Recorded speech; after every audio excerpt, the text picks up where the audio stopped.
Let's be honest about how most things arrive in our lives these days. They send an email, they schedule a post. There's a teaser trailer exactly 72 hours before the main event, then a countdown, then a live stream, then a think piece, then a rebuttal think piece, then silence until the next thing.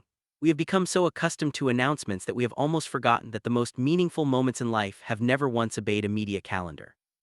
They don't announce themselves, they don't send a press release, they don't appear on an editorial content slate 6 months in advance. They just happen and then without any director shouting action, every single person in the room turns their head in the same direction at the same time and nobody can quite explain why except that something has shifted. That is exactly what unfolded at the Laureus World Sports Awards in 2026.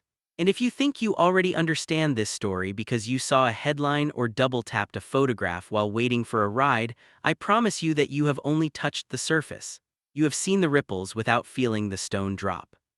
So come back to the beginning, the real beginning, not the red carpet, not the dress, not even the girl. The beginning is a country and a sport and a stubborn, almost irrational refusal to accept the word impossible. The Philippines loves sports with an intensity that can only come from a people who have learned to find joy in scarcity. Basketball is the national religion. Boxing has produced legends whose names are spoken in the same breath as family ancestors. Weightlifting delivered an Olympic gold that stopped traffic in Manila. But tennis was never part of that conversation. Tennis belonged to Europe and America, to private clubs and clay courts, and a certain kind of quiet wealth that felt 1,000 miles away from the humidity and the jeepneys and the endless, beautiful chaos of the islands. A world-class tennis player emerging from the Philippines was not something the global establishment had on any map. It wasn't something they were scouting for or expecting, or even particularly open to believing when it finally appeared. And yet, in May of 2005, a girl named Alex Eala was born in Manila, and she would spend the next 2 decades proving that belief does not require permission. By the time she was 13 years old, she had done something that sounds simple when you say it quickly, but is almost absurd when you stop to think about it. She earned a place at the Rafa Naval Academy in Majorca, Spain. Let's be precise here because words like elite training environment have been drained of their meaning by overuse. The Naval Academy does not hand out spots because a child has a nice backhand or a touching backstory. You get in because your results are undeniable and you stay because your work ethic is inhuman, and most junior players, even the genuinely gifted ones, cannot hold that standard at 13 years old. The academy is a pressure cooker designed to break anyone who is not built from a different material entirely. Alex held it. She didn't just survive. She began collecting ITF junior titles the way other teenagers collect phone wallpapers, not flashy victories that required asterisks and explanations. Clean, consistent, repeatable wins that came from somewhere deep inside, somewhere decided and unshakable. Then came 2022. The US Open, junior girls singles, New York hard courts, which if you know anything about tennis you know is the most physically punishing, most technically demanding surface in the sport. The ball bounces higher and faster. The margin for error shrinks to almost nothing. The heat rises off the concrete in waves that feel personal. And at 17 years old, Alex walked into that cauldron and walked out as champion. A Grand Slam junior title won on the hardest surface against the best junior players on the planet. The Philippines erupted, not the polite measured celebration that follows a respectable achievement. A full-throated, chest-beating, tear-streaked eruption that crashed through social media platforms and spilled onto news broadcasts and into conversations in sari-sari stores and jeepney terminals. Because here was proof, not promise, not potential, not a nice story about a girl from Southeast Asia who came close and fought bravely and fell just short. She won. She actually won. And for a country that had never produced a tennis player of this caliber, that victory was not just a trophy. It was evidence of something people had believed without being able to point at it. A quiet, collective, decades-old whisper that finally had a name and a face. But if you think that US Open Junior title was the beginning of a straight line to glory, you have not been paying attention to how tennis actually works. The gap between dominant junior and credible professional is where careers go to die. Not to stumble, to die. It has swallowed players who look more prepared than Alex, players with more resources, more coaching, more of the institutional scaffolding that the sport provides to people it has already decided to invest in. The main WTA Tour is a different universe. Every single person across the net is exceptional. Many of them have been exceptional for longer than you have been alive. The margins are invisible to the people watching on television, but they are everything to the people living inside them. And Alex struggled. She was honest about it, which is its own kind of courage that never gets named properly. Her ranking moved the wrong way for stretches that tested every ounce of her certainty. The losses piled up in early rounds in front of sparse crowds on courts that felt 1,000 miles from the bright lights of the U.S. Open Junior Final. The commentary began, the specific, insidious kind of tennis punditry that mistakes a difficult period for a final verdict, that confuses a setback with a ceiling. Voices said she had plateaued. Some went further and suggested that the junior success had been a kind of illusion, that the hype had been built on something that could not hold the weight of professional tennis. She did not respond, she did not post anything. She did not give interviews where she pushed back or defended herself or performed resilience for an audience. She just went back to work, quietly, day after day, on courts across 3 continents, through the jet lag and the small hotel rooms and the quiet dinners alone in cities whose names she could barely pronounce.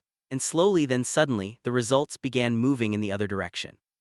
By 2024, she was pushing top 20 players to 3 sets on a regular basis. Her serve, always the most dangerous weapon in her game, was being clocked at speeds that put her among the hardest hitters on the entire tour, regardless of age or ranking. Her movement improved, her decision-making under pressure. Precisely the quality that the doubters had questioned most loudly, became visibly, undeniably sharper every time you sat down and actually watched her play. Then 2025 arrived and the trajectory became something you could no longer argue with. Wins over players ranked inside the top 30. A ranking that climbed into territory that placed her firmly inside the main conversation, not hovering at the edges. The tennis world adjusted its tone, not quickly, not generously, but it adjusted.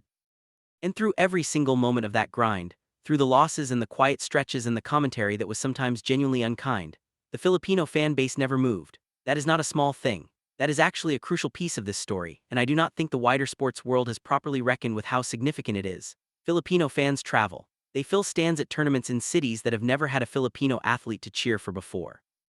They stay awake at hours that make no biological sense to watch matches being broadcast from European time zones. They bring color and noise and a very specific, very passionate identity to events that have historically been quiet, very European, very culturally homogeneous. When Alex plays anywhere in the world, the Philippine flag appears courtside, behind the baseline, in the stands, in comment sections under match highlights posted at 2 in the morning Manila time.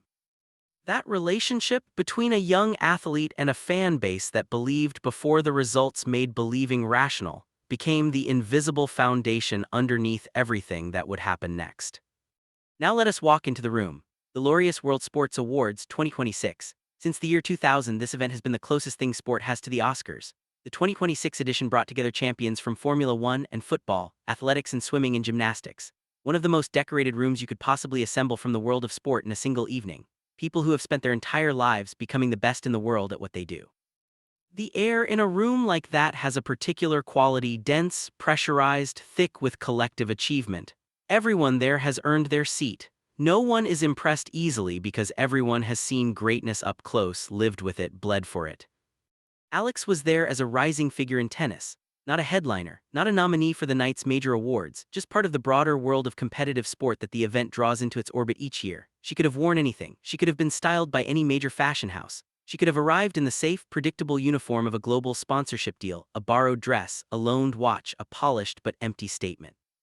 Instead, she walked through the door in an ivory white gown from a Filipino fashion house. And here's where you need to pay close attention, because this detail is not decorative. It is central. That was not a stylist's decision. It was not a brand partnership or a calculated image play executed by a team of people managing her public profile. It was Alex making a deliberate, personal, considered choice to stand in one of the most visible rooms in world sport wearing a Filipino designer. The gown itself was floor-length, structured at the shoulders, fluid through the body, ivory rather than sharp white, which gave it a warmth that translated beautifully in photographs. It moved with a kind of quiet architectural confidence that cameras instinctively understand on a red carpet. And on a night full of athletes in the predictable uniform of luxury collaborations, it was completely singular. The wire service photographs went out before the ceremony even began. Fashion editors in Paris and Milan and New York were tagging the images within minutes. Accounts that cover red carpet style for audiences in the millions posted while Alex was still finding her seat inside the venue. And the word being used across all of it, repeatedly, consistently, almost involuntarily, was not nice or elegant or impressive. It was stunning. Not in the way that word has been flattened by overuse, but in its original, almost violent sense. Something that stops you mid-scroll and makes you actually see. Every lens in the building swung toward her at the exact same moment, like they were all attached to the same invisible wire. The cameras caught it the way cameras always catch things that are genuinely real, instinctively, urgently, without editorial discussion. Fashion editors who have covered these events for years, people who have developed a professional immunity to being impressed, were filing copy before the ceremony had even started. Filipino fans online flooded comment sections in waves that crashed notification systems across multiple platforms simultaneously. And by the time the evening wound down, 4 words had gone out from the designer behind that gown that sent the fashion world into a tailspin nobody had predicted. Sold out, completely gone, every unit, every size within hours. The waiting list they opened as a contingency filled the same night. Trade publications that cover luxury and designer markets ran pieces within 48 hours, and the framing in those pieces was deliberate and specific. This wasn't just a viral moment. This was evidence of a new kind of consumer demand, one that follows athletes who occupy genuine crossover cultural space. Athletes whose choices feel like choices rather than placements, whose authenticity the market recognizes and responds to in ways that no calculated celebrity partnership can reliably replicate because people feel the difference. They always feel the difference. Within the tennis world, the reaction carried an additional dimension that people outside the sport might not have fully registered. Tennis has always had its style icons. Serena Williams redefined what power and presence could mean. Roger Federer made Wimbledon whites feel like haute couture through sheer force of bearing. But none of those moments came from a Filipino athlete, and none of them produced the specific, unrepeatable combination of genuine sporting credibility and authentic cultural authority that Alex generated in a single evening at 20 years old. She hadn't just worn a beautiful dress to an awards ceremony. She had made a statement about where she came from, who she was, and what she valued, without saying a single word. And here is the thing that tells you more about who Alex actually is than any interview she has ever given. She did not make a speech about representation. She did not pose for photographs holding a flag. She did not release a statement about the significance of her presence in that room or what it meant or what she hoped people would take from it. She showed up wearing exactly what she chose to wear and let the weight of everything speak entirely through action. For a fan base that had watched her navigate years of doubt and dismissal without ever making her struggle into a public performance, without airing grievances, without demanding acknowledgement, without turning difficulty into content, that restraint hit harder than any words could have. It was consistent. It was recognizably, unmistakably her. The weeks after the Laureus Awards confirmed that what had happened was not a single viral spike that would dissolve on contact with the next news cycle. International fashion media began covering Alex as a subject in her own right, not as a tennis player who photographs well at events, but as a figure whose aesthetic choices carry genuine cultural weight worth analyzing seriously. Requests arrived from publications that do not cover sport. The Filipino fashion house received inquiries from international retailers in Europe and Asia who had not previously carried the brand. Real commercial interest, not social media noise. Doors opened that had never been opened before. And through all of it, Alex went back to competition. Because above everything else, she is a tennis player, and the tour does not stop for fashion moments or cultural milestones. Ranking points live on courts, and she is too serious a competitor to let external noise displace the work that actually moves her career forward. That is the part of this story that is easiest to forget when we get lost in the glamour of red carpets and sold-out gowns. She did not become a great tennis player by attending award ceremonies. She attended the awards ceremony because she had become a great tennis player through years of lonely mornings, through losses that tasted like ash, through the quiet, unglamorous daily work of refusing to quit when quitting would have been the easier choice. But something changed permanently that night. Every result she produces from here lands in a context that is larger than tennis. Every appearance she makes carries a weight that simply did not exist before that ivory gown hit that red carpet. The sport gained something in her that it did not fully understand it was getting. A player whose reach extends into cultural conversations that tennis has historically struggled to enter. And that reach did not come from a PR strategy or a managed rollout or a carefully constructed brand partnership. It came from a 20-year-old from Manila who made her choices deliberately and trusted that showing up fully, authentically, exactly as herself was enough. The room stopped, the cameras followed. The fashion world was shocked into a sellout that nobody had modeled or forecast, and none of it was an accident and none of it was manufactured. The girl who was supposed to be an outlier, a curious footnote, a junior champion who would plateau somewhere comfortable and fade politely from the conversation, walked into the Laureus World Sports Awards in 2026 and quietly, without announcements or declarations or any kind of manufactured drama, detonated with nothing but presence, just intention, just a white gown from home. And if this is the first time you're hearing her story told properly from the beginning, you are not late. You are actually arriving at exactly the right moment. Because based on everything visible right now, based on the trajectory of her tennis, the loyalty of her fans, the doors that are opening, and the choices she continues to make, that night at the Laureus Awards was not the peak of anything. It was the opening act. The story is still being written, and for the first time, the whole world is watching.